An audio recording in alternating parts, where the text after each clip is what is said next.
ஷியாமலவாணி 90.4 சமுதாய வானொலியின் வானொலி மூலம் கணிதம் கற்போம். இந்நிகழ்ச்சிக்கு ஊக்கம் மற்றும் ஆதரவு வழங்குவோர் தேசிய அறிவியல் மற்றும் தொழில்நுட்ப தொடர்பாடல் குழுமம், புதுதில்லி. கணித வினாடி வினா. இதில் பங்கேற்பவர்கள் மதுரை மாவட்டம் பாரபத்தி கிராம மக்கள். கலந்துக்கிறதுக்காக நம்ம மதுரை மாவட்டம் பாரபத்தி கிராமத்திலிருந்து, அதாவது இது 2வது அணி அப்படின்னு கூட சொல்லலாம். உங்க எல்லாருமே 3 குழுவா பிரிச்சிருக்கிறோம். போட்டியாளருடைய அறிமுகம் இப்போது சொல்ல போறீங்க. முதல் அணி. வணக்கம், என் பெயர் பெரியகால். என் கூட முத்துலட்சுமின்னு சொல்லி வந்திருக்காங்க.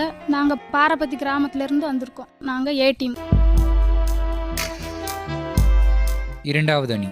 வணக்கம், என் பேர் அமுதா. நாங்கள் பாரபத்தி கிராமத்திலேருந்து வந்திருக்கோம். என்னுடன் வந்திருக்கவங்க அடைக்கலம், பூங்கொடி. நாங்கள் பி டீம். 3வது அணி. வணக்கம், நாங்கள் பாரபத்தி கிராமத்துலேருந்து வந்திருக்கோம். என் பெயர் விசாலாட்சி. என் கூட செல்வி வந்திருக்காங்க. எங்கள் டீம் சி. இந்த வினாடி வினா நிகழ்ச்சிக்கு சிறப்பு அழைப்பாளராக மதுரை அருப்புக்கோட்டை ரோடு டிவிஆர் நகர் கிருஷ்ணம்மாள் ராமசுப்பையர் பள்ளியிலிருந்து கணித ஆசிரியர் வி கல்யாணி மேம் வந்திருக்கிறாங்க. போட்டிகள் இப்போது ஆரம்பமாக போகிறது. அதுக்கு முன்னால விதிமுறைகள் உங்களுக்காக சொல்ல போறோம். போட்டியில் மொத்தம் 5 சுற்றுகள். ஒவ்வொரு சுற்றிலும் ஒவ்வொரு அணிக்கும் 5 கேள்விகள் கேட்கப்படும். ஒவ்வொரு கேள்விக்கும் 10 மதிப்பெண்கள். ஒவ்வொரு சுற்றின் முடிவிலும் நீங்கள் பெற்ற மதிப்பெண்கள் அறிவிக்கப்படும். உங்கள் ஒவ்வொரு அணிக்கும் ஸ்லேட் கரும்பலகை கொடுக்கப்பட்டுள்ளது. கேள்விக்கான பதிலை நீங்கள் கணக்கிட்டு சரி செய்த பின் பதில் தெரிவிக்கலாம். நீங்கள் பதில் சொல்லவில்லை என்றால் அக்கேள்வி அடுத்த அணிக்கு கேட்கப்படும். அப்படி நீங்கள் விடை சொல்லும் பட்சத்தில் 5 மதிப்பெண்கள் மட்டும் கிடைக்கும். முக்கியமாக ஒரு குழுவினர் பதில் சொல்லும்போது மற்ற குழுவினர் அமைதியாக இருக்கவும். 1 மற்றும் 2ஆம் இடத்தை பெறுபவருக்கு சிறப்பு பரிசு வழங்கப்படும். மற்றவர்களுக்கு ஆறுதல் பரிசு வழங்கப்படும். சுற்று 4. 4வது சுற்றில் இப்பொழுது ஏ அணிக்கான முதல் கேள்வி. 5 குதிரைகளின் விலை 25,000 ரூபாய். அப்படி என்றால் ஒரு குதிரையின் விலை என்ன? 5,000 ரூபாய். சரியான விடை. ஏ அணிக்கு 10 மதிப்பெண்கள்.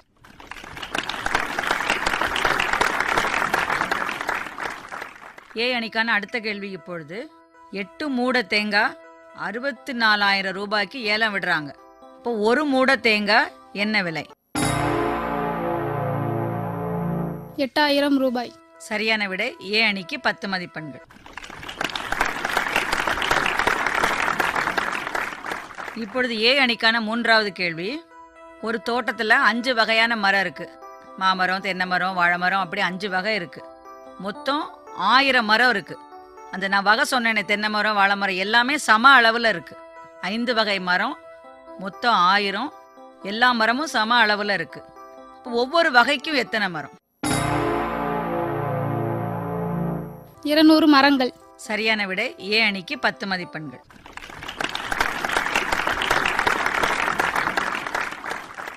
ஏ அணிக்கான 4வது கேள்வி இப்பொழுது. பிள்ளையார் போட்டோ கடையில் போய் வாங்குறோம். 10 போட்டோ 350. ஒரு போட்டோட விலை என்ன? 35 ரூபாய். சரியான விடை. ஏ அணிக்கு 10 மதிப்பெண்கள்.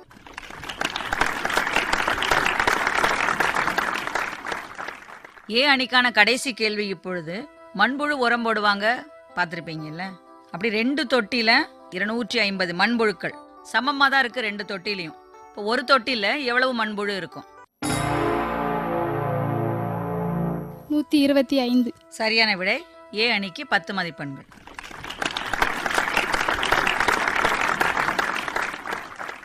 இப்பொழுது பி அணிக்கான கேள்விகள் தொடங்க இருக்கின்றன. கேட்கலாமா? பி அணி. பி அணிக்கான முதல் கேள்வி இப்பொழுது. 10 மூட தேயிலை 15,000 ரூபாய். அப்படின்னா ஒரு மூட தேயிலை விலை என்ன? 1,500 ரூபாய். சரியான விடை. பி அணிக்கு 10 மதிப்பெண்கள்.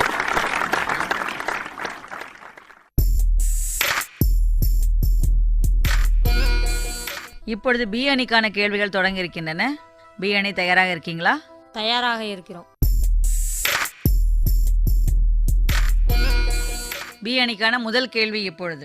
10 மூட தேயிலை 15,000 ரூபாய். அப்படின்னா ஒரு மூட தேயிலை விலை என்ன? 1500 ரூபாய். சரியான விடை. பி அணிக்கு 10 மதிப்பெண்கள்.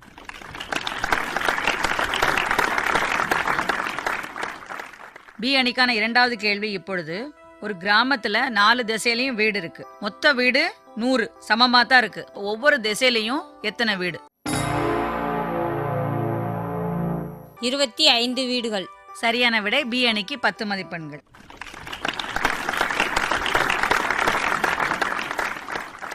அடுத்த கேள்வி.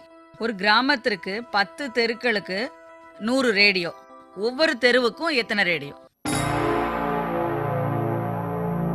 10 ரேடியோ. சரியான விடை. பி அணிக்கு 10 மதிப்பெண்கள்.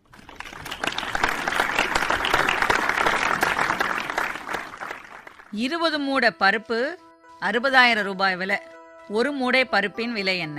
20 மூட பருப்பு 60,000. அப்போ ஒரு மூடை பருப்பு எவ்வளவு? 1200 ரூபாய். இது தவறான விடை. சி அணி. இந்த கேள்விக்கான பதில் உங்களுக்கு தெரியுமா? தெரியும், 3000 ரூபா. சரியான விடை. சி அணிக்கு 5 மதிப்பெண்கள்.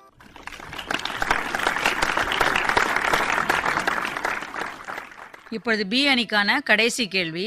அடுக்குமாடி குடியிருப்பு அப்பார்ட்மெண்ட்ஸ் பார்த்துருப்பீங்க. அந்த காலத்து மாதிரி தனித்தனி வீடு இல்லாமல் அப்பார்ட்மெண்ட்ஸ் கட்டுறாங்க. அந்த மாதிரி ஒரு அப்பார்ட்மெண்ட், ஒரு அடுக்குமாடி குடியிருப்பில் 20 வீடு இருக்கு. 20 வீடுக்கும் சேர்ந்து 1,00,000 ரூபாய் மாச வாடகை வருது. ஒரு வீட்டுக்கு வாடகை எவ்வளவு? பி அணிக்கு பதில் தெரியவில்லை. சி அணி. உங்களுக்கு தெரிந்தால் பதில் சொல்லலாம். 5000 ரூபாய். சரியான விடை. சி அணிக்கு 5 மதிப்பெண்கள்.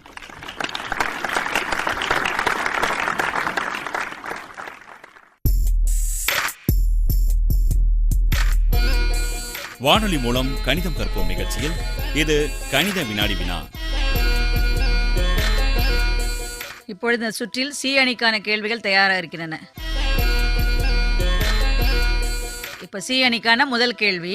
ஒரு தோப்புல 150 மாமரம் இருக்கு. மாம்பழம் பறிக்கிறாங்க மரத்துல இருந்து. வரும்போது எல்லாம் ஈக்குவலா இருக்கு. எல்லா மரத்துல இருந்து வர மாம்பழமும் ஈக்குவலா இருக்கு. மொத்தம் 3000 பழம் நமக்கு கிடைக்குது. ஒவ்வொரு மரத்துல இருந்தும் எவ்வளவு எடுத்திருப்பாங்க? எவ்வளவு பழம் வந்திருக்கும்? 20 பழங்கள். சரியான விடை. சி அணிக்கு 10 மதிப்பெண்கள்.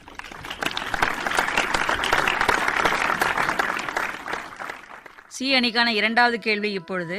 ஒரு மரத்துல 150 கிளி இருக்கு. அந்த மரத்துல மொத்தம் 15 கிளை இருக்கு. எல்லா கிளையிலும் சமமா தான் உட்கார்ந்துருக்கு கிளி. ஒவ்வொரு கிளைக்கும் எத்தனை கிளிகள் உட்கார்ந்துருக்கு? 10 கிளிகள். சரியான விடை. சி அணிக்கு 10 மதிப்பெண்கள்.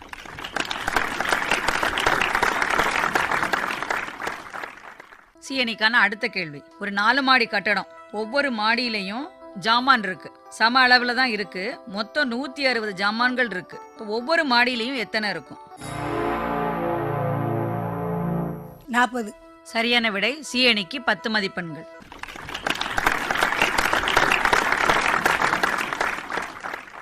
சி அணிக்கான நான்காவது கேள்வி இப்பொழுது.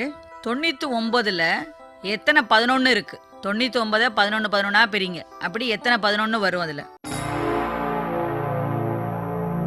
9. சரியான விடை. சி அணிக்கு 10 மதிப்பெண்கள்.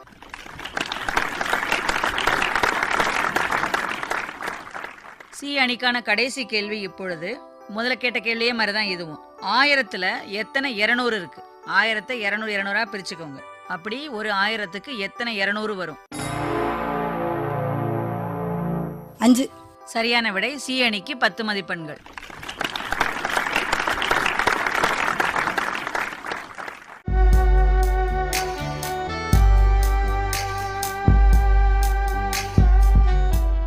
இந்த போட்டிகளினுடைய 4வது சுற்று முடிவடைந்தது. இப்போ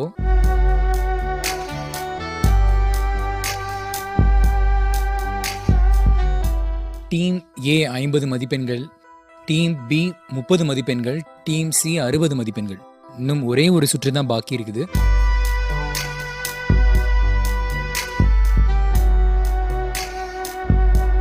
கணித வினாடி வினா. இதில் பங்கேற்றவர்கள் மதுரை மாவட்டம் பாரபத்தி கிராம மக்கள்.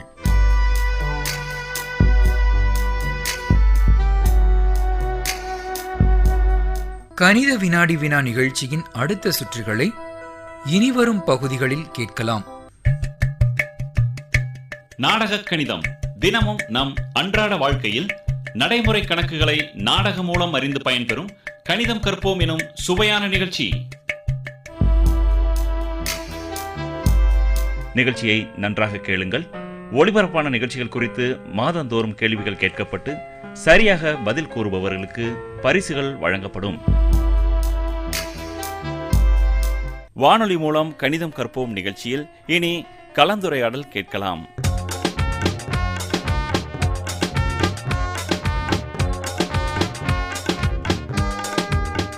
கலந்துரையாடலில் இன்று விவசாயத்தில் கணிதம். கலந்துரையாடுபவர் முனைவர் ஆர் பழனிசாமி, பேராசிரியர், விவசாய பல்கலைக்கழகம், மதுரை. இதில் பங்கேற்பவர்கள்: வணக்கம், என் பேர் லீலாவதி. நான் வளையங்குளம் பெரிய கம்மாயிலேருந்து வந்திருக்கேன். வணக்கம், என் பேர் நாகம்மா. வளையங்குளம் நான் பெரிய அம்மாயிலேருந்து வந்திருக்கேன். வணக்கம், என் பெயர் வி ஜெயமணி. வளையங்குளம் பெரிய கம்மாயிலிருந்து சேமலாவாணி சமுதாயத்தில் விவசாய கணிதம் பேசுவதை கேட்க வந்திருக்கிறோம். வணக்கம், என் பேர் ஆர் பேச்சியம்மா. வளையங்குளம் பெரிய கம்மாயிலேருந்து வந்திருக்கோம். விவசாயத்திலே கணக்கை பற்றி கேட்க வந்திருக்கோம். வணக்கம், என் பேர் கே புஷ்பவள்ளி. வளையங்குளம் பெரிய கம்மாயிலிருந்து வந்திருக்கேன். விவசாய கணக்கு எங்கெங்கே இருக்குது கேட்கலான்னு வந்திருக்கோம்.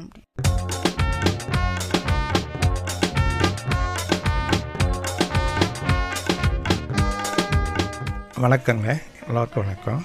கணித பாடம்ங்கிறது ரொம்ப ஈஸியான ஒரு பாடம். அதை நீங்கள் முதல்ல புரிஞ்சுக்கணும். அதில் அடிப்படையாக 4 குறியீடு இருக்குது. ஒன்று கூட்டல் குறியீடு, 2வது கழித்தல் குறியீடு, 3வது பெருக்கல் குறியீடு, 4வது வகுத்தல் குறியீடுங்க. இப்போ நீங்கள் வேலைக்கு வர்றீங்க, 100 நாள் திட்டத்தில் வேலைக்கு வர்றீங்க. காலையில் வர்ற போது உங்களுக்கு சாப்பாட்டுக்கு பஸ்ஸுக்கெல்லாம் சேர்ந்து ஒரு 50 ரூபா கொண்டு வர்றீங்க. சாயங்காலம் போகிற போது ஒரு 100 ரூபா சம்பளம் வாங்குறீங்க. அப்போ மொத்தம் உங்கள் கையில் எவ்வளோ இருக்குது? காலையில் வாங்கின கொண்டு வந்த 50 ரூபா, சாயங்காலம் கொண்டு போகிற 100 ரூபாய், 150 ரூபா இருக்குது. என்ன பண்ணீங்க? இந்த 50 ரூபாய் கூட 100 ரூபாயை கூட்டினா 150 ரூபா உங்கள் கையில் இருக்குது. இதே சம்பளத்தை இப்போ வேலைக்கு வந்தால் நீங்கள் காலையிலேருந்து மத்தியானம் வரைக்கும் இருக்கிறீங்க. மத்தியானம் சாப்பிடணும் இல்லையா? அதுக்காக ஒரு கொஞ்சம் அமௌண்ட்டு நீங்கள் செலவு பண்ணி ஒரு 20 ரூபா செலவு பண்ணிங்கன்னு வச்சுக்கோங்க. அப்போ உங்கள் கடைசியில் உங்கள் போகிற போது உங்கள் கையில் எவ்வளோ இருக்குது? 50 ரூபா கொண்டு வந்திருக்கீங்க. 100 ரூபா சம்பளம் வாங்கி 150 ரூபா ஆச்சு இல்லையா? அதில் ஒரு 20 ரூபாயை செலவு பண்ணிங்கன்னா எவ்வளோ இருக்குது? 130 ரூபா இருக்குது. இங்கே என்ன பண்ணீங்க? நீங்கள் ப்ளஸ் குறியை உபயோகப்படுத்துகிறீங்க, மைனஸ் குறியை உபயோகப்படுத்துகிறீங்க இல்லைங்களா? இப்போது இது ஒரு பக்கம். இப்போ இந்த அம்மா இருக்காங்க. இந்த அம்மாவுக்கு காலையில் 50 ரூபா கொண்டு வராங்க. முதல் நாள் சம்பளம் வாங்காமல் போயிடுறாங்க. 2வது நாள் 50 ரூபா கொண்டு வர சம்பளம் வாங்காமல் போகிறாங்க. 2வது நாள் கடைசியில் இவங்க கையில் எவ்வளோ இருக்குது? முதல் நாள் கொண்டு வந்த 50 ரூபா இருக்கும். முதல் நாள் சம்பளம் 100 ரூபா இருக்கும். 2வது நாள் வாங்கின சம்பளம் 100 ரூபா இருக்குது. அப்போ மொத்தம் எவ்வளோ இருக்குங்க? 100 50 ரூபாயும் 2 நாள் சம்பளம் சேர்த்து கொண்டு வாங்க. அப்போது 2 நாள் சம்பளம் எவ்வளோ? 2 × 100. அங்கே பெருக்கல் குறியீடை யூஸ் பண்ணுறீங்க. எவ்வளோ இருக்குது? 50 + 200 = 250 ரூபா இருக்குங்க. இது மாதிரி தான் ஒவ்வொருத்தரும் ஒவ்வொரு குடிமகனும் தெரிஞ்சும் தெரியாமையும் புரிஞ்சும் புரியாமையும் ப்ளஸ்ஸு மைனஸ்ஸு டிவிஷன் இதெல்லாம் யூஸ் பண்ணிகிட்டே தான் இருப்பாங்க. இப்போ இது ஒரு இதுங்க. இப்போ அந்த அம்மா கிட்ட கேட்குறேன், உங்ககிட்ட எவ்வளவு கால்நடை இருக்குதுன்னு கேட்குறேன். அவங்க சொல்கிறாங்க, எங்கிட்ட ஒரு 14 கால்நடை இருக்குதுன்னு சொல்கிறாங்க. அந்த 14 கால்நடைகளும் பூரா கறவை மாடுகளாக இருக்கலாம், பூரா உழவு மாடுகளாக இருக்கலாம், பூரா பசுங்கன்றுகளாக இருக்கலாம், பூரா எருமைக்கன்றுகளாக இருக்கலாம். ஏன்னா எல்லாரும் அப்படியே வச்சுருக்க மாட்டாங்க. கொஞ்சம் பசு மாடு, கொஞ்சம் கறவை மாடு, கொஞ்சம் உழவு மாடு எல்லாமே வச்சுருக்க இல்லையா? ஒரு 5 கறவை மாடு, ஒரு 4 உழவு மாடு, ஒரு பசு மாடு, ஒரு 3 எருமை மாடு இருக்குது. எல்லாமே கால்நடைகள் தான். எருமை மாடு, கறவை மாடு, உழவு மாடு, பசுங்கட்டு எல்லாமே கறவை தான். ஆனால் அதனோட பண்பு, தன்மை, பயன்பாடு வேறு வருது இல்லையா? அவங்க அந்த பண்பு தன்மைக்கு தனியாக ஒவ்வொன்றும் தனித்தனியாக பிரிச்சிருக்காங்க. பட் கால்நடைகளோட பண்பை பொறுத்து நீங்கள் பிரித்து வச்சுருக்கு ஒட்டுமொத்தமாக சொல்கிற போது ஒன்றா சொல்கிறீங்க. 100 நாள் வேலை பார்க்கும் நபர்களுக்கு கணிதத்தில் அதிக ஈடுபாடு ஏற்படுத்தி அவர்கள் இன்னும் கணிதத்தை கூடுதலாக அறிந்து கொள்ள வைக்கும் ஒரு புதிய முயற்சியே இந்த வானொலி மூலம் கணிதம் கற்போம் நிகழ்ச்சியாகும். நீங்கள் கேட்டுக்கொண்டிருப்பது விவசாயத்தில் கணிதம் கலந்துரையாடல் நிகழ்ச்சி.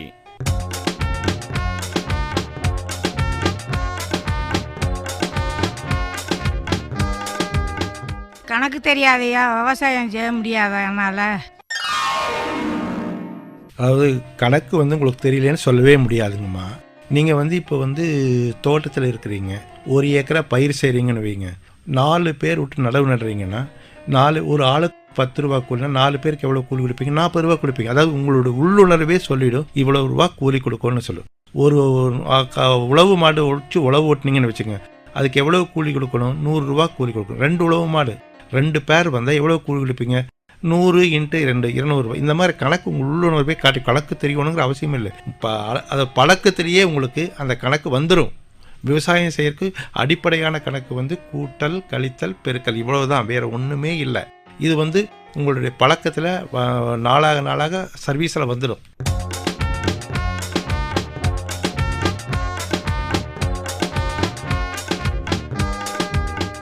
கலந்துரையாடலில் இன்று விவசாயத்தில் கணிதம். கலந்துரையாடல் நிகழ்த்தியவர் முனைவர் ஆர் பழனிசாமி, பேராசிரியர், விவசாய பல்கலைக்கழகம், மதுரை.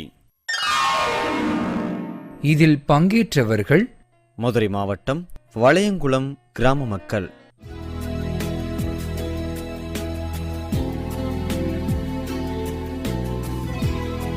ஷியாமலாவாணி 90.4 கணிதம் கற்போம் நிகழ்ச்சியில் பல வழிகள், அதில் ஒரு சில கணித வழி கேள்விகள், கேள்வியும் பதில், எங்கள் கேள்வி உங்கள் சுவாரஸ்யமான நிகழ்ச்சியாக கணிதம் கற்போம்.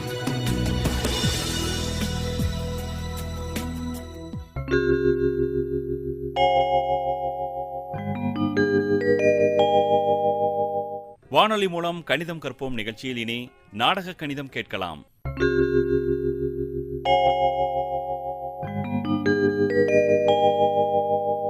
நாடகத்தின் தலைப்பு வியாபாரத்தில் கணக்கு.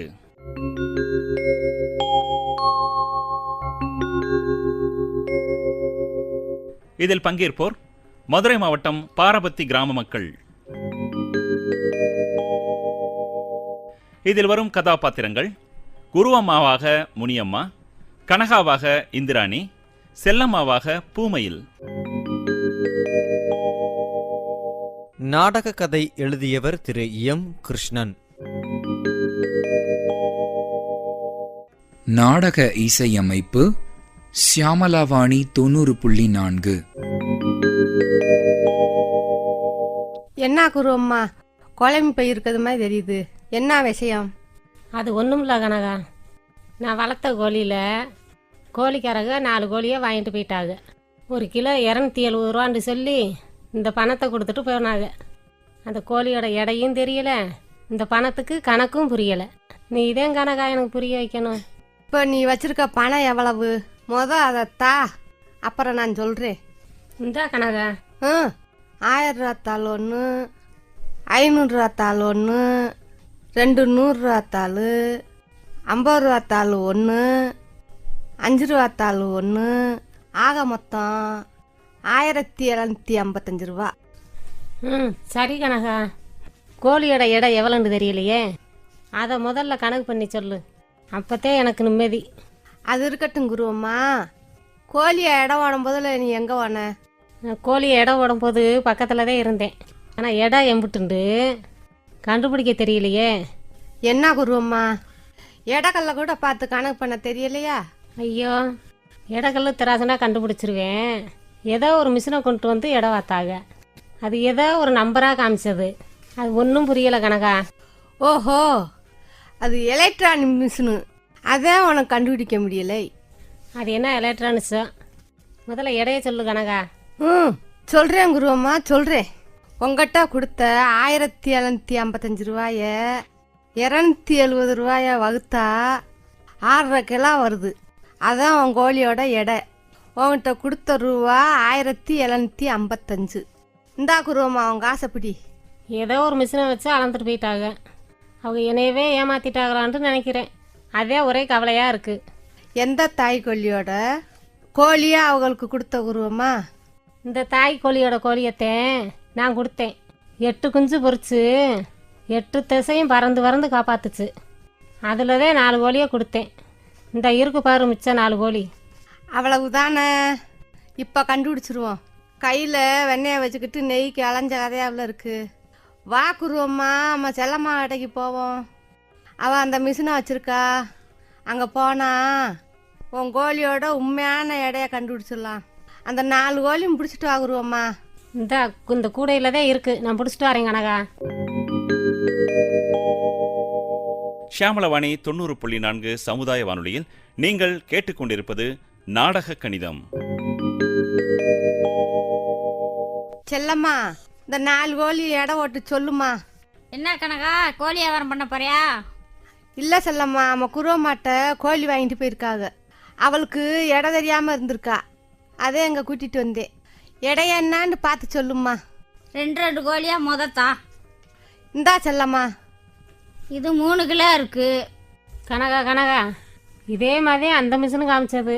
ஆமாம், அது என்ன? அது 3 ஓட்டு 3 முட்டையும் போட்டிருக்கு. அப்படின்டா என்ன? குருவம்மா, ஒரு கிலாண்டா 1000 கிராமுன்னு அர்த்தம். 3 போட்டு 3 முட்டை ஓட்டிருக்குண்டா 3000 கிராம், அதாவது 3 கிலோ. பிரிஞ்சுக்கோ. இப்போத்தையும் புரியுது கனகா. கனகா, அடுத்த 2 கோழியும் கொடுத்தாமா. இந்தா செல்லம்மா. இது 3.5 கிலோ. குருவம்மா கொஞ்சம் கணக்கில் வீக்குதான், சொன்னா பிரிஞ்சுக்கிடுவா. குருவம்மா, நீயும் ஏமாறல, அவங்களும் ஏமாத்தலை. இப்போ உனக்கு திருப்தியா? எனக்கு ரொம்ப நிம்மதிக்கா. எனக்கு இவ்வளோ தூரம் கடை கூட்டி வந்து புரிய வச்சதுக்கு ரொம்ப நன்றிக்கா. நாடக கணிதத்தில் இதுவரை நீங்கள் கேட்ட நாடகம் வியாபாரத்தில் கணக்கு. இதில் பங்கேற்றவர்கள் மதுரை மாவட்டம் பாரபத்தி கிராம மக்கள். இதில் வந்த கதாபாத்திரங்கள்: குருவம்மாவாக முனியம்மா, கனகாவாக இந்திராணி, செல்லம்மாவாக பூமயில். நாடக கதை எழுதியவர் திரு எம் கிருஷ்ணன். நாடக இசையமைப்பு ஷியாமளவாணி 90.4. வானொலி மூலம் கணிதம் கற்போம் நிகழ்ச்சியின் போது எங்களது வானொலி நிலையத்திற்கு நீங்கள் பதிவிற்காக வந்திருந்த போது ஏற்பட்ட சுவையான அனுபவங்களையும், நாங்கள் உங்களை தேடி வந்து பதிவினை மேற்கொண்ட போது ஏற்பட்ட அனுபவங்களையும், இந்த நிகழ்ச்சியில் உங்களுக்கு பிடித்த பகுதிகள் குறித்தும், நீங்கள் எதிர்பார்க்கும் மாற்றம் குறித்தும், நிகழ்ச்சிகளை கேட்டதனால் நீங்கள் கண்ட உண்மையான பலன் இவைகளை குறித்தும் உங்கள் கருத்துக்களை வெளிப்படையாக கேட்டு அறிய விரைவில் உங்களை நாடி வரவுள்ளது ஷியாமளவாணி.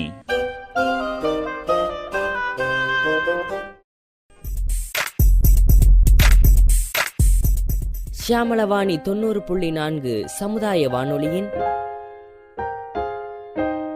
கணித வினாடி வினா, நாடக கணிதம், கணித கலந்துரையாடல், தொலைபேசி வழி நேரடி கணித உரையாடல், கற்றலும் கற்பித்தலும், இது போன்ற பல பகுதிகள் வானொலி மூலம் கணிதம் கற்போம் நிகழ்ச்சியில் கேட்கலாம்.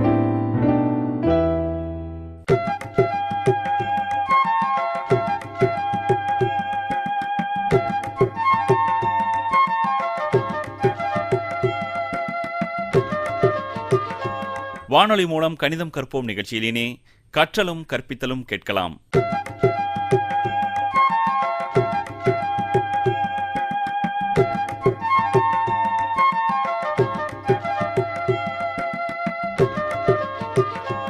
கற்றலும் கற்பித்தலும் நிகழ்த்துபவர் திருமதி வி கல்யாணி, கணித ஆசிரியை, கிருஷ்ணம்மாள் ராமசுப்பையர் பள்ளி, மதுரை.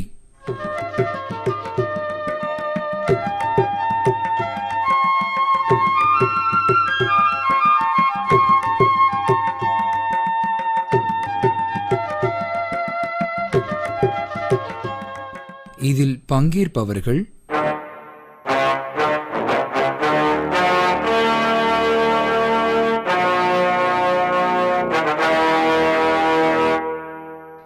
வணக்கம். முத்துப்பிள்ளை, என் பேர் முத்துப்பிள்ளை. ஊர் வளையங்குளம், பெரிய மேலேருந்து கணக்கு கற்று வந்திருக்கோம். வணக்கம், என் பேர் மலையக்கா. வளையங்குளம் பெரிய கம்மாயிலேருந்து வந்திருக்கோம். கணக்கு கற்றுக்க வந்திருக்கோம். வணக்கம், என் பேர் ஏ தமிழ்ச்செல்வி. வளையங்குளம் பெரிய கம்மாயிலிருந்து கணக்கு கற்றுக்கிற வந்திருக்கேன். வணக்கம், என் பேர் பாக்கியம்.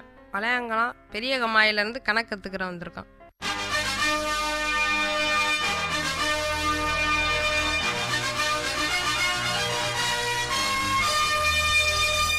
வணக்கம் அம்மா.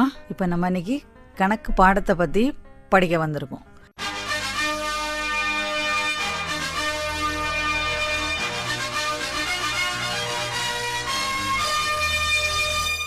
நேற்று உங்களுக்கு எண்களை பற்றி ஆரம்பித்தோம்.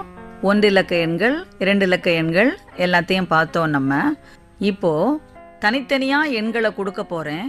அந்த எண்களை வச்சு நம்ம எப்படி ஒற்றை இலக்க எண்கள், இரட்டை இலக்க எண்கள், 3 இலக்க எண்கள் அமைக்கலாங்கிறத பார்க்க போகிறோம். நேற்று உங்களுக்கு எண்கள் அமைச்சு சொல்லி கொடுத்தேன். இன்னைக்கு தனித்தனியாக எண்களை கொடுத்துட்டாக்க நீங்கள் எப்படி அந்த எண்களை சேர்த்து அமைக்க போகிறீங்க அப்படிங்கிறதான் இன்னைக்குள்ள பாடம். இப்போது முதல்ல 2 இலக்க எண்கள், சின்ன எண்ணிலேருந்தே நம்ம போவோம். ஒற்றை இலக்க எண்கள் அப்படி சொல்லிகிட்டே போகிறோம். அது நம்ம அமைக்க போகிறது ஒன்றும் இல்லை. இப்போ தனித்தனியாக 2 எண் கொடுக்க போகிறேன். அதை வச்சு நீங்கள் இரட்டை இலக்க எண்கள் அமைக்கணும். அது எப்படின்னா, ஒன்று பெருசாக இருக்கணும், ஒரு நம்பர் சின்னதாக இருக்கணும். அந்த கொடுக்க போகிற 2 எண்களை வச்சு எப்படி ஒரு பெரிய எண் அமைக்கலாம், இன்னொன்று எப்படி ஒரு சிறிய எண் அமைக்கலாங்கிறதான் இன்னைக்குள்ள பாடம். இப்போ நான் சொல்கிறேன் பாருங்கள். 4, 7 2 எண்கள் கொடுத்துருக்கேன். 4, 7 இதை எப்படி போடலான்னா, முதல்ல 7 போட்டு 7 பக்கத்தில் 4 போட்டிங்கன்னா 74. இது பெரிய எண். அதே இது முதல்ல 4 போட்டு 4க்கு அப்புறம் 7 எழுதுனீங்கன்னா 47. அப்போது 4, 7 2 எண் கொடுத்தேன். இந்த 2 எண்களை வச்சு நம்ம 2 இரட்டை இலக்க எண்கள் 2 எழுதிட்டோம். ஒன்று 74, அது பெரிய எண். அடுத்தது 47, அது சிறிய எண். அதே மாதிரி அடுத்த ஒரு நம்பர் சொல்கிறேன் பாருங்க. 6, 9 இதை எப்படி அமைக்கலான்னா, இந்த 2லையும் பெரிய எண் எதுவும் பாருங்கள். அதை தூக்கி முதல்ல போட்டுட்டிங்கனாலே உங்களுக்கு ஆட்டோமேட்டிக்காக அந்த பெரிய எண் கிடச்சிரும். 6, 9 நான் சொன்னது. அதில் இந்த 2ல் எது பெருசு? 9 தான் பெருசு.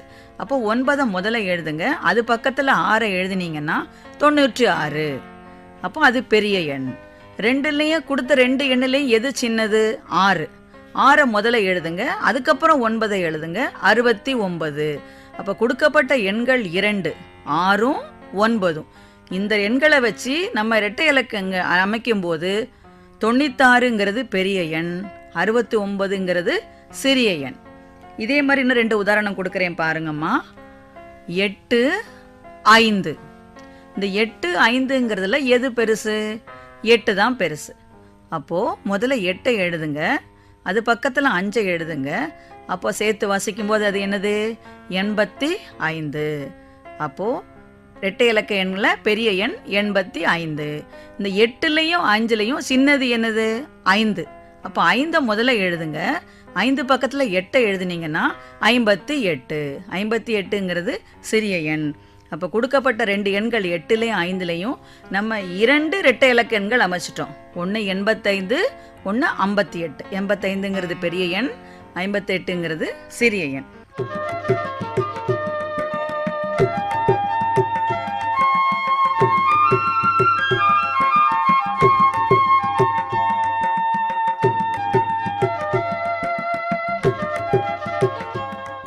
இதுவரை நீங்கள் கேட்டது வானொலி மூலம் கணிதம் கற்போம் நிகழ்ச்சியில் கற்றலும் கற்பித்தலும்.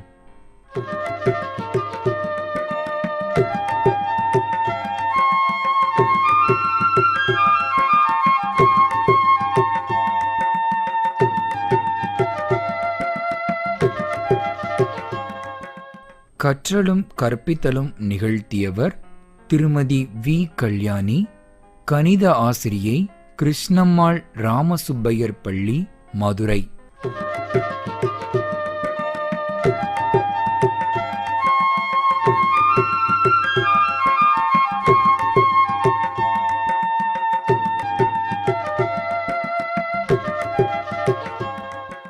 இதில் பங்கேற்றவர்கள் மதுரை மாவட்டம் வளையங்குளம் பெரிய கம்மாய் முத்துப்பிள்ளை, மலையக்கா, தமிழ்ச்செல்வி, பாக்கியம்.